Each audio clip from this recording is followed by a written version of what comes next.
तो NCD follow up के उस रिकॉर्ड के हिसाब से यहाँ आप पेमेंट क्लेम करवाएंगे। फिर पैलिएटिव केयर के लिए अभी आशा की कोई ट्रेनिंग नहीं हो रखी है और इस प्रकार की केयर वो नहीं कर रही हैं अगर आपके एरिया में, तो यहाँ उस पेमेंट नहीं होगी। अगर वो ऐसा कर रही हैं तो पेमेंट करवा सकते हैं।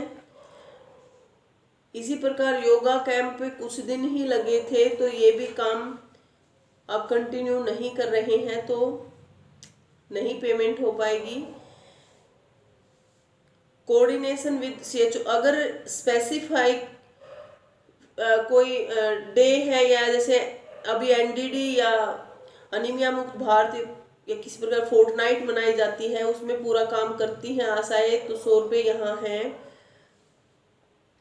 इसी प्रकार रिकॉर्ड कीपिंग, कोई आशा रिकॉर्ड ही नहीं मेंटेन कर रखा जिसने, उसकी यहाँ नहीं आएगा। अदरवाइज सभी आशा का यदि रिकॉर्ड है तो 100 रुपये यहाँ क्लेम करेगी।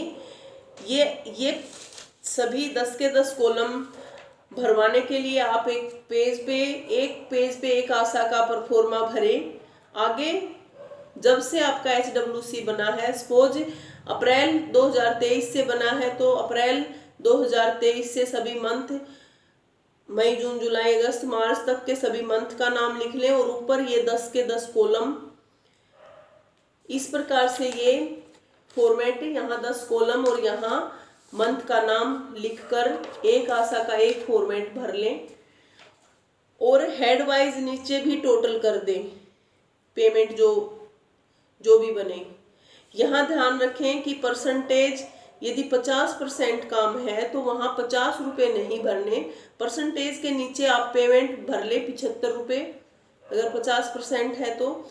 यदि किसी का काम 70% है तो भी 75 रुपये, यदि 75% से ऊपर काम है तो 100 रुपये।